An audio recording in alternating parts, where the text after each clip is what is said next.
शनिवारपासून गणेशोत्सवाला भक्तिमय वातावरणात सुरुवात झाली आहे। गौरी आणि घरगुती गणेश मूर्तींचे विसर्जन गुरुवारी 12 सप्टेंबर रोजी आहे, तर मंगळवारी 17 सप्टेंबर रोजी सार्वजनिक गणेश मूर्तींचे विसर्जन होणार आहे। या पार्श्वभूमीवर कोल्हापूर महानगरपालिकेची यंत्रणा कार्यरत झाली आहे। महापालिकेने या दोन्ही दिवशीच्या गणेश मूर्ती विसर्जनावेळी शहरातील 4 विभागीय कार्यालयांमार्फत 475 वाहनं तैनात ठेवण्यात आली असून अधिकारी तसंच 700 कर्मचाऱ्यांची नेमणूक करण्यात आली आहे। शहरातील विविध भागांमध्ये 180 कृत्रिम कुंड ठेवण्यात आली असून गणेश मूर्तींच्या विसर्जनाच्या पार्श्वभूमीवर आज महापालिकेच्या प्रशासक के मंजुलक्ष्मी यांनी कोल्हापुरातील इराणी खणीची पाहणी केली।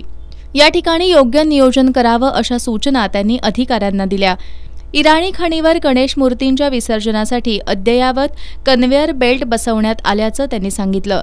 या ठिकाणी कृत्रिम कुंडही ठेवण्यात आली असून नागरिकांनी पर्यावरणपूरक गणेशोत्सव साजरा करून गणेश मूर्तींच्या विसर्जनावेळी प्रशासनाला सहकार्य करावं असं आवाहन प्रशासक के मंजुलक्ष्मी यांनी केलंय।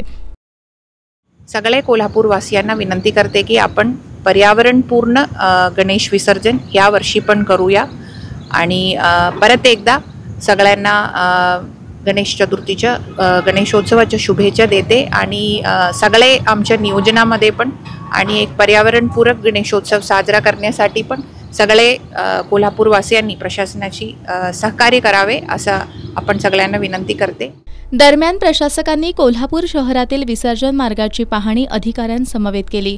यावेळी महापालिकेचे अतिरिक्त आयुक्त राहुल रोकडे, उपआयुक्त पंडित पाटील, शहर अभियंता नेत्रदीप सरनोबत, जल अभियंता हर्षजित घाटगे, केएमटीसीचे अतिरिक्त व्यवस्थापक संजय सरनाईक, महादेव फुलारी यांच्यासह अधिकारी आणि कर्मचारी उपस्थित होते।